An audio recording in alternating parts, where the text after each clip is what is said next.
நான் தொண்டனாக இருந்து உயர்ந்திருக்கிறேன். எனக்கு உறுதியான எண்ணம் உண்டு, உறுதியான மனநிலை உண்டு.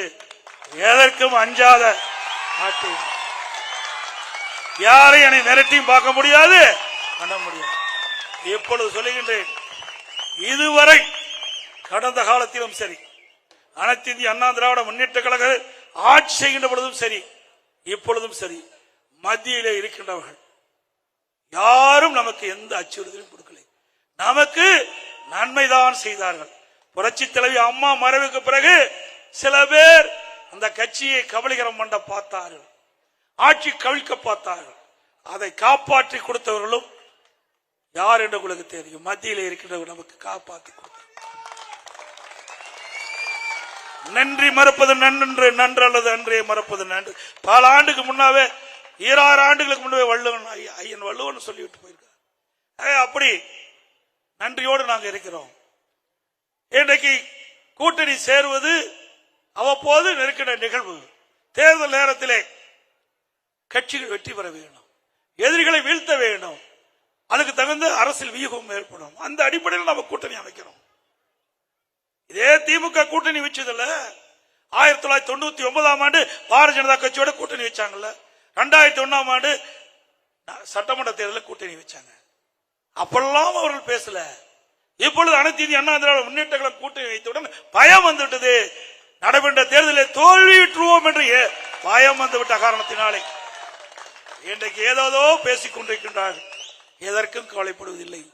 இன்று வரை மத்தியிலே ஆளுகின்றவர் நமக்கு எந்த தொந்தரவும் கொடுக்கவில்லை. நாம் கேட்பதை கொடுத்தார்கள். இல்லை என்றால் 63,000 கோடிக்கு இன்றைக்கு மெட்ரோ ரயில் கட்டம் வருமா? எவ்வளவு திட்டம், கொஞ்சம் நஞ்சம் திட்டம் அல்ல. கடந்தாய்வாளி காவிரி 11,500 கோடி இன்றைக்கு விடுவித்திருக்கின்றார்கள்.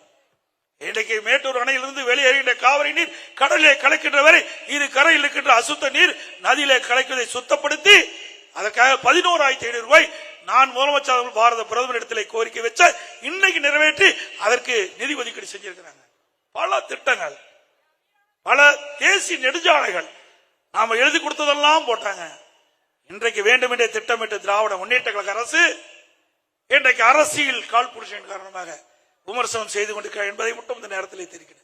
அதே மாதிரி இந்த பத்திரிகை, எல்லா பத்திரிகைக்கும் திமுக அடிமையாகிவிட்டது என்றுதான் எனக்கு தோன்றுகிறது. ஒரு சில பத்திரிகை தவிர திமுக காரரை பத்தி ஏதாவது போடுறாங்களா சொல்லுங்க பார்க்கலாம். எல்லாம் ஜாலரா போடுறாங்க. பயம்.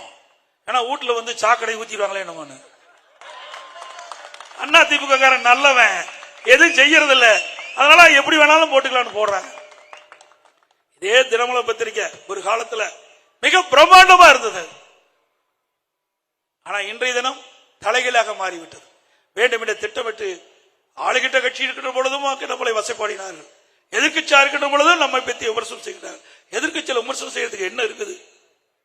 எடப்பாடி பழனிசாமி இவரை அனுசரிக்கல. அவர் யார் உழைக்கிறாங்களோ அவரை தான் அனுசரிப்போம். வெட்டி பேச்சு பேசிட்டு இருக்கலாம், இடம் இல்ல, உழைக்கின்றவர்களுக்கு தான் இடம். மாண்பு அம்மாவில் தெளிவாக சொல்லிவிட்டு சென்றுக்கிறார். அற்புதமா சட்டமன்றத்தில் பேசுறாங்க. எனக்கு பின்னால் 100 ஆண்டு காலம் அண்ணா திமுக தொடரும். சில பேர் அண்ணா திமுக அடமான வைக்க பார்க்கிறார்கள். அதிலிருந்து அண்ணா திமுகவை காப்பாற்ற அத்தனை பேரும் நாம் துணிந்து நிற்க வேண்டும். நிற்பீங்களா? எப்பொழுதும் சொல்லுகின்றேன், அனைத்து இந்திய அண்ணா திராவிட முன்னேற்ற கழகத்திற்கு எவர் ஒருவர் துரோகம் செஞ்சாலும் அவர் நடு ரோட்டிலே நிற்பார், விலாசம் இல்லாமல் போய்விடுவார். இந்த இயக்கம் உயிரோட்டம் உள்ள இயக்கம். பொன்மனச்சம்பல் புரட்சி தலைவர் எம்ஜிஆர், புரட்சி தலைவர் அம்மா இருவரும் சக்திகள் கொண்ட இயக்கம். இது இறைவனால் படைக்கப்பட்ட இயக்கம். இது ஏழைகளுக்காக தோற்றுவிக்கப்பட்ட இயக்கம், குடும்பத்துக்காக அல்ல. இந்த அரசாங்கம் யார் வேணாலும் அண்ணா திமுக கட்சியிலே உயர்ந்த இடத்துக்கு வர முடியும்.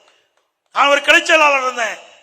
இன்றைக்கு உங்களுடைய ஆதரவோடு பொதுச் செயலாளர் திமுக வர முடியுமா? யாராவது பேச முடியுமா? திமுக திரு கருணாநிதி குடும்பத்தை தவிர்த்து யாராவது பேச முடியுமா? ஆட்சி அதிகாரம் அண்ணா திமுக சாதாரண ஏழைகள் கூட எம்எல்ஏ ஆகலாம், எம்பி ஆகலாம், அமைச்சர், முதலமைச்சர் ஆக முடியாது. அண்ணா திமுக தான் முடியும். இது ஜனநாயகம் உள்ள கட்சி. அதே உயிரோட்டமுள்ள அனைத்து இந்திய அண்ணா திராவிட முன்னேற்ற கழகத்துக்கு துரோகம் செய்கின்றவர்கள் யாராக இருந்தாலும் ஆண்டவன் மன்னிக்க மாட்டார் என்பதை மட்டும் நேரத்தில் குறிப்பிட்டு, இன்னொரு பத்திரிகை தினகரன் பத்திரிகை, அது பீட்டர் மாமான்னு ஒரு பக்கம் இருக்குது. பீட்டர் மாமா அதுல அண்ணா திமுக பத்தி போலின்னா வயிற்று வலி வந்துடும். அண்ணா திமுக பத்தி ஒரு செய்தி போடும்.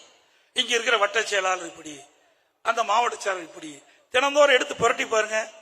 அது அண்ணா திமுக கட்சிய செய்தி வராத நாளே இல்லை. பரவாயில்ல, ஏதோ ஒரு வழியில எங்களுக்கு விளம்பரப்படுத்துற, நன்றி. ஏதாவது வழியில எங்களை விளம்பரப்படுத்திட்டு இருக்கிற. ஆக இப்படி பத்திரிகையுடைய தர்மம் இன்றைக்கு இல்லை என்பதுதான் யதார்த்த உண்மை. இனியாவது பத்திரிகையாளர்கள் நடுநிலையோடு செயல்படுங்க. அப்புறம் ஊடகம் நாம பேசுறது 4 நிமிஷம் தான் காட்டுவாங்க, ஆனா ஒரு நாள் பூரா காட்டுவாங்க ஒண்ணுமே இல்லாத செய்தி. அது என்னன்னு உங்களுக்கு தெரியும். இன்றைக்கு 9 மணிக்கு புறப்பட்டா நைட்டு 10 மணி வரைக்கும் காட்டுவாங்க. ஊடக நண்பர்களே, நல்லது செய்யறத காட்டுங்க. நாட்டுக்கு நன்மை செய்யக்கூடிய திட்டங்கள், நாட்டுக்கு நன்மை செய்யக்கூடிய செய்திகள் மக்களை போய் சேரட்டும். யாரையும் குறை சொல்லி பேசவில்லை. ஆனால் இந்த ஊடக செய்தியாளர்களும் பத்திரிகையாளர்களும் நடுநிலையோடு நடந்து கொள்ள வேண்டும். எங்களுக்கு ஆதரவாக செயல்பட நான் கேட்கல, ஆனால் உண்மை செய்தியை தாங்கள் வெளியிட வேண்டும் என்று அன்போடு கேட்டு, இன்றைக்கு மிகச் சிறப்பா எழுச்சியா